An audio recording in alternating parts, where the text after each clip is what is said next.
저녁 6시.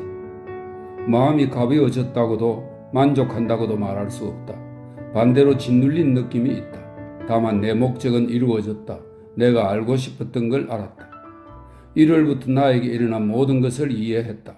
구토는 나한테서 떠나지 않았고 그렇게 쉽사리 떠나리라고 생각하지도 않는다.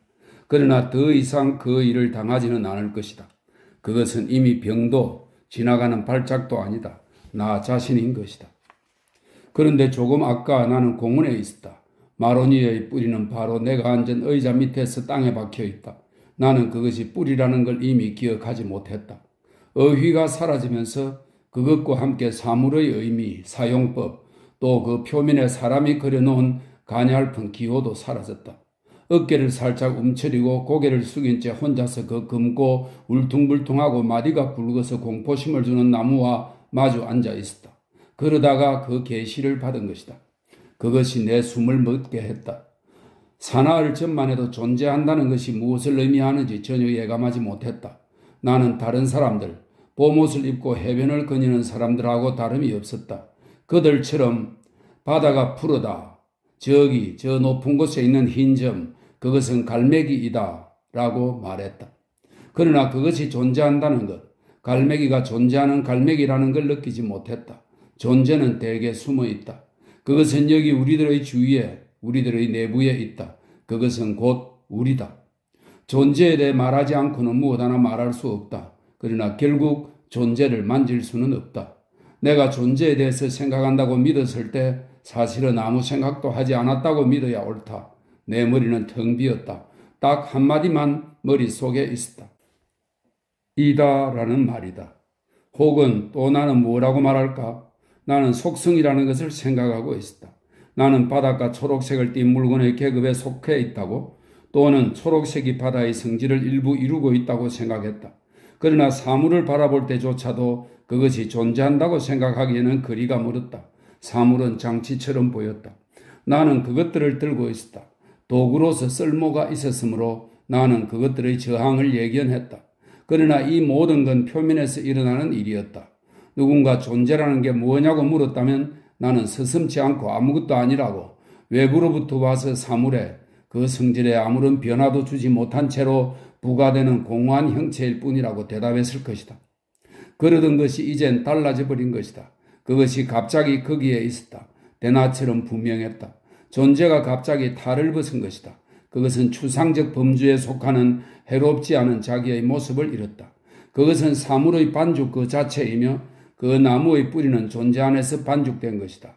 또는 차라리 뿌리, 공원의 울타리, 의자, 풀밭의 덤성덤성한 잔디 등 모든 것들이 사라졌다. 사물의 다양성, 그것들의 개성은 하나의 외관, 하나의 껍데기에 불과했다. 그 껍데기가 놓은 것이다. 괴상하고 연하고 무질서한 덩어리, 무시무시하고 추잡한 나체 덩어리만 남아있었다. 나는 몸을 조금도 움직이지 않으려고 했다. 그러나 나무 뒤로 음악당의 푸른 원기둥과 촛대, 월계수 숲에 있는 라벨레다를 보기 위하여 움직여야 했다. 이 모든 물건들, 뭐랄까, 그것들이 나를 거북하게 만들었다. 그것들이 좀 덜 억세게, 더 가만히, 더 추상적으로, 더 얌전하게 존재했으면 싶었다. 마로니에가 내 눈으로 다가왔다. 초록빛이 어중간한 높이까지 나무를 가리고 있었다. 검게 부풀어 오른 나무 껍질이 삶은 가죽 같았다. 마스크의 샘의 잔물결 소리가 귓가에 흘러와서 보금자리를 만들어 그 숨소리로 내 귀를 막았다. 내 콧구멍은 초록빛 썩은 냄새로 가득 차 있었다. 허리가 끊어지도록 웃으면서 축축한 목소리로 웃는 게 참 좋아요 라고 말하는 나른한 여자들처럼 모든 사물은 존재에다 스스로를 내맡겨버렸다.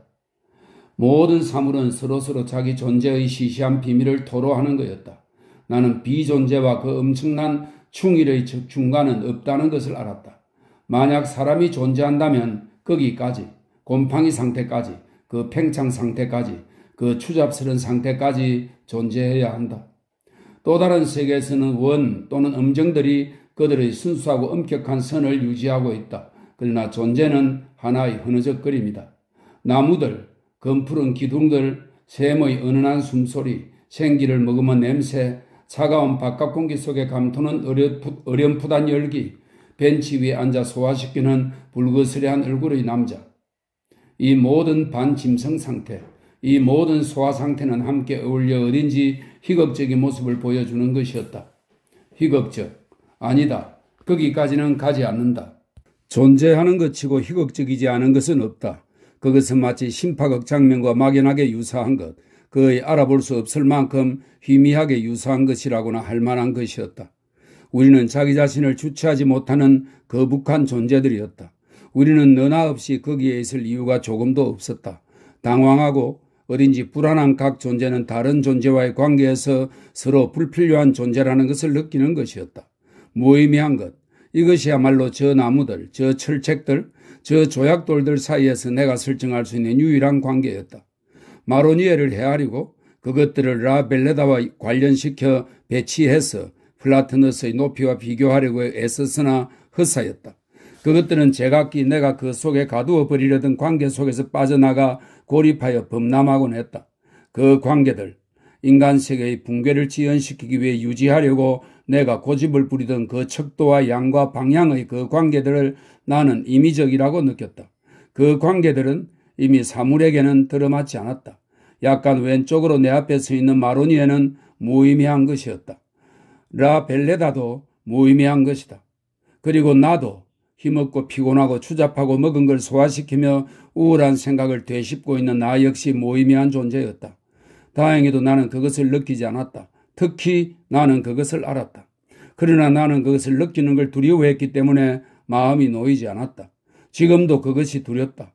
그것에 뒷덜미를 잡혀서 큰 파도에 떠밀리듯 들어 올려지지는 않을까 두렵다. 그 무의미한 존재의 하나라도 없애기 위해서 자살이나 할까 막연히 생각해 보기도 했다.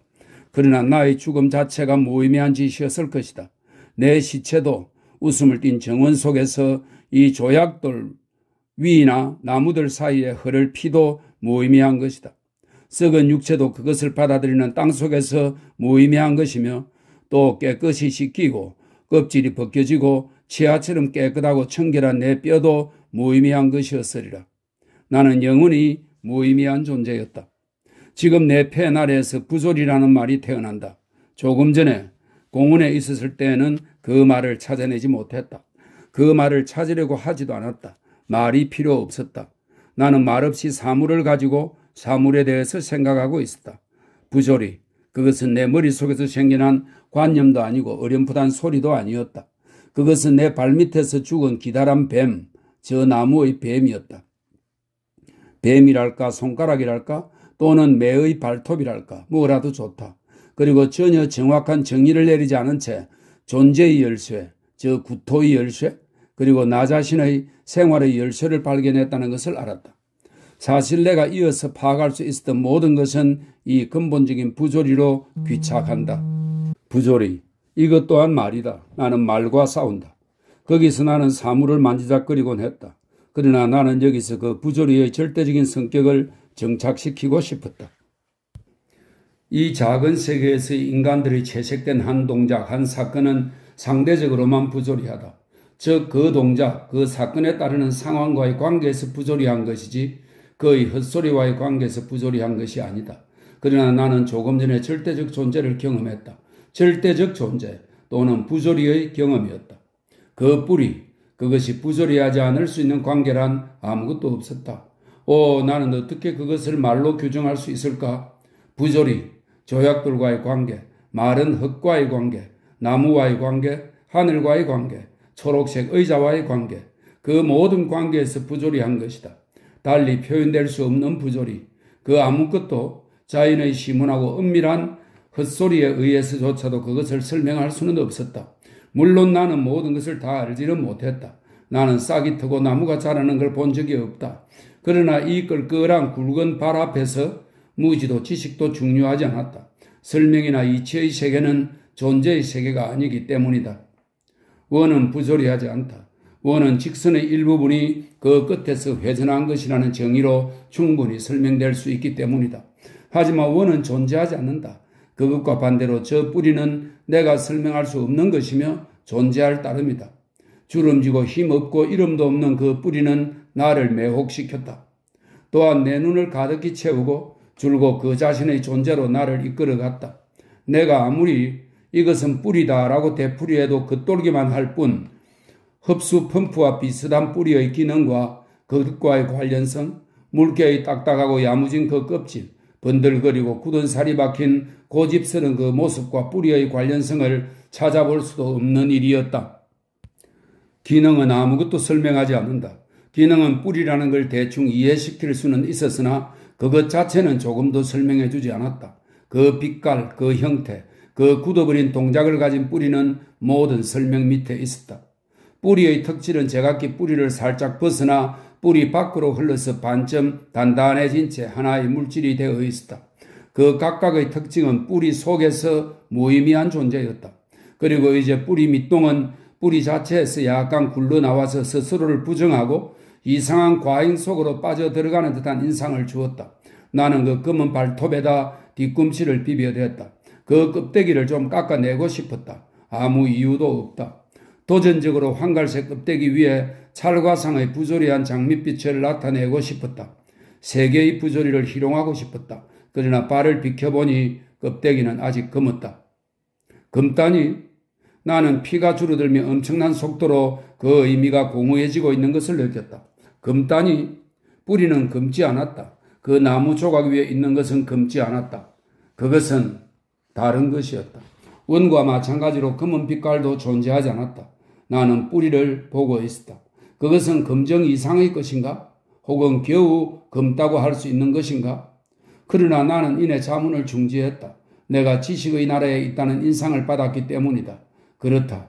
나는 이름을 붙일 수 없는 그 사물들을 그 불안한 기분으로 이미 탐구했다. 헛되게도 나는 이미 그것들에 대해서 그 무엇을 생각하려고 애썼다. 그리고 그 싸늘하고 무력한 특질이 손가락 틈으로 미끄러져 나가버리는 것을 느꼈다. 그날 밤 철도회관에서의 아돌프의 멜빵, 그것은 보랏빛이 아니었다. 나는 셔츠 위에 있었던 무엇라고 정의할 수 없는 반점 2개가 떠올랐다. 그리고 조약돌, 문제의 조약돌, 이야기의 발단인 그 돌, 그것은 아니었다.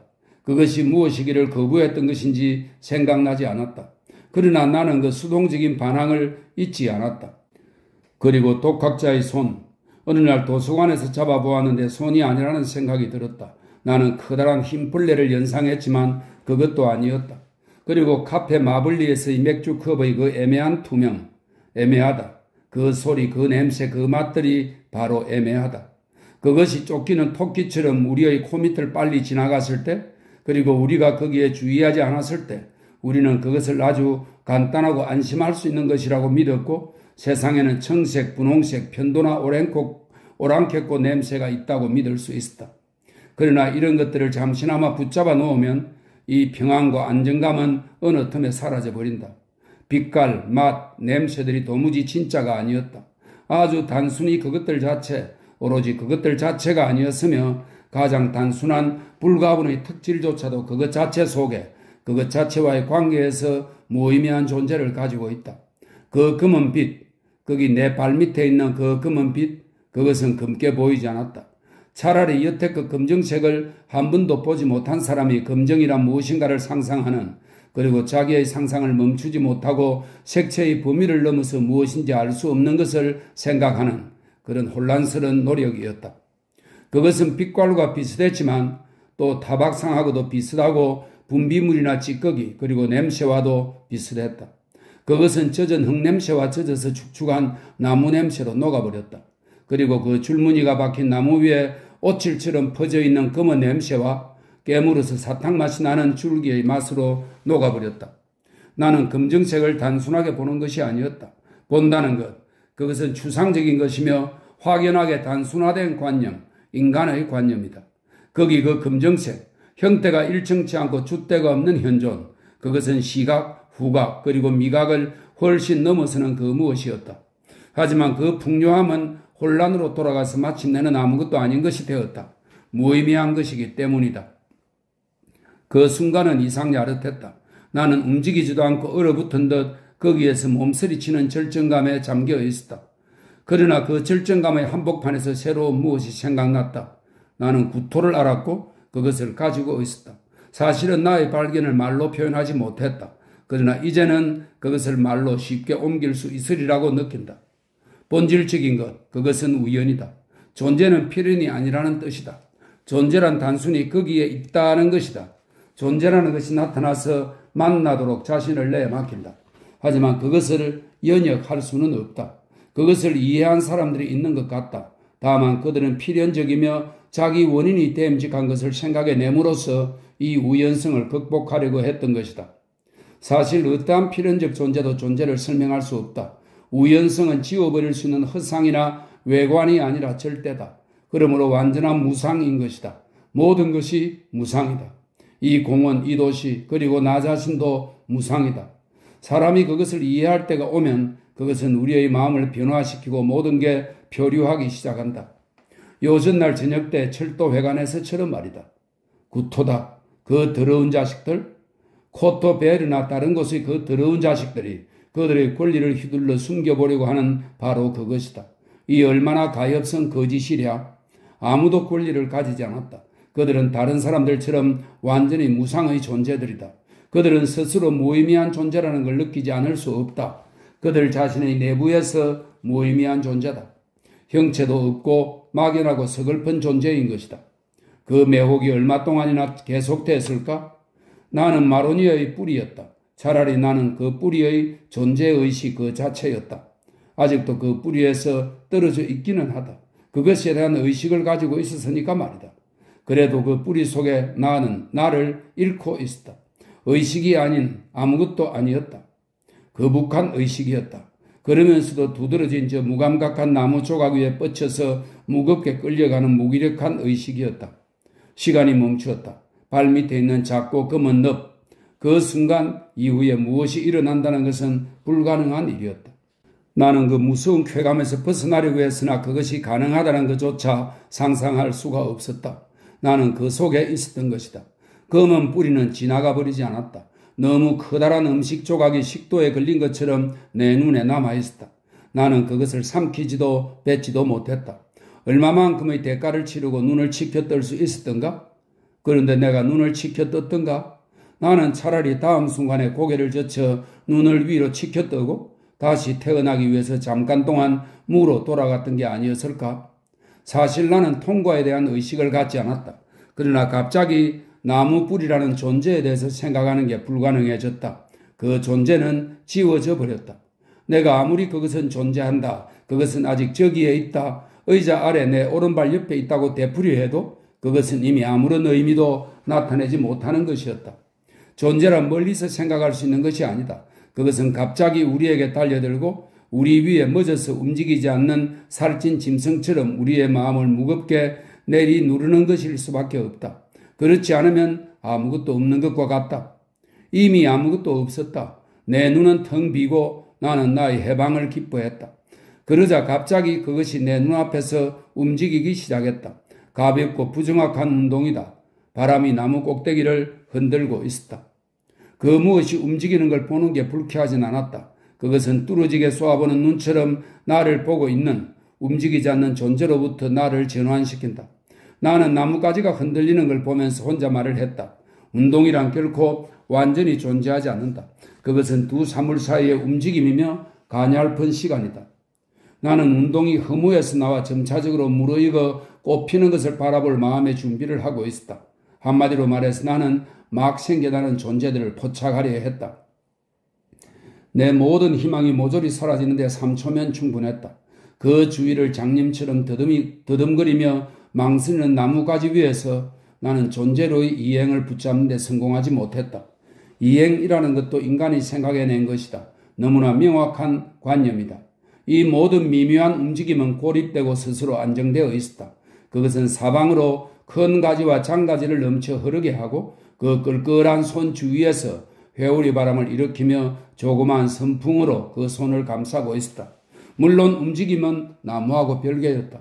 그러나 역시 절대적인 존재이며 사물이다. 내 눈은 충족한 것에만 부딪혔다. 나무가지 끝에서 존재들이 웅성대고 있었다. 그 존재들은 줄곧 갱신되는 것이지 결코 탄생하는 것이 아니었다. 존재하는 바람이 커다란 파리처럼 나무 위에 와서 앉았다. 그러나 나무가 흔들렸다. 그러나 그 움직임도 탄생하는 것이 아니고 힘에서 행위로 이행도 아니고 사물 그 자체였다. 흔들리는 사물이 나무 속으로 흐르고 나무를 휘어잡고 흔들고 그러다가 갑자기 나무를 팽개치고 뱅뱅 돌리면서 멀리 가버리는 거였다. 모든 것이 충족되고 모든 것이 행위 속에 있다. 가냘픈 시간은 없었다. 모든 것이 가장 미미한 또야까지도 존재에 의해서 만들어졌다. 그리고 나무 둘레를 방황하는 모든 존재들은 아무 데서도 오지 않고 아무 데로도 가지 않았다. 그것들은 갑자기 존재하다가 갑자기 존재하지 않는 것이었다. 존재는 기억이 없는 것들, 사라져버린 것들이며 존재는 아무것도 추억조차도 갖지 않는다. 곳곳에 무한하게 무의미하게 항상 어디에나 있는 존재, 그 존재는 존재에 의해서만 한정된다. 나는 근원이 없는 존재들의 그 풍부함에 타격을 받고 어리둥절하여 의자 위에 몸을 내던졌다. 곳곳에 개화와 환희가 있고 내 귀에서는 존재들이 윙윙거렸으며 내 몸이 발딱거리며 방긋이 벌어져서 우주의 바라에 몸을 내맡기는 것이었다. 지긋지긋했다. 그러나 왜? 나는 생각했다. 왜 그렇게도 많은 존재들이 있나? 그것도 이 모두가 서로 비슷하기 때문일까? 서로 비슷한 나무들이 그렇게 많아서 무슨 소용이 있을까? 벌레가 뒤집어져 서투른 노력을 계속하듯이 그렇게도 많은 존재들은 없어졌다가는 악착같이 되살아나고 또 없어지는 것이었다. 그 풍성함은 관대함의 결과가 아니었다. 오히려 그 반대였다. 그것은 음침하고 괴롭고 스스로를 어찌할 줄 몰랐다. 그 나무들, 그 서투른 몸집들, 나는 웃음을 터뜨렸다. 모든 사람들이 책에 묘사해 놓은 떨그덕거리는 소리, 폭발 소리, 거창한 개화로 가득 찬 놀라운 봄이 생각났던 것이다. 권력에 대한 의지와 삶에 대한 투쟁에 대해서 이야기한 바보들이 있었다. 그래, 그들은 한 마리의 짐승이나 한 그루의 나무를 본 일이 없었단 말인가? 탈모증에 걸린 반점이 있는 그 플라타나스, 절반쯤 썩은 그 참나무, 사람들은 내가 그것들을 허공으로 솟아나는 젊고 씩씩한 힘으로 생각하도록 만들려고 했는지도 모른다.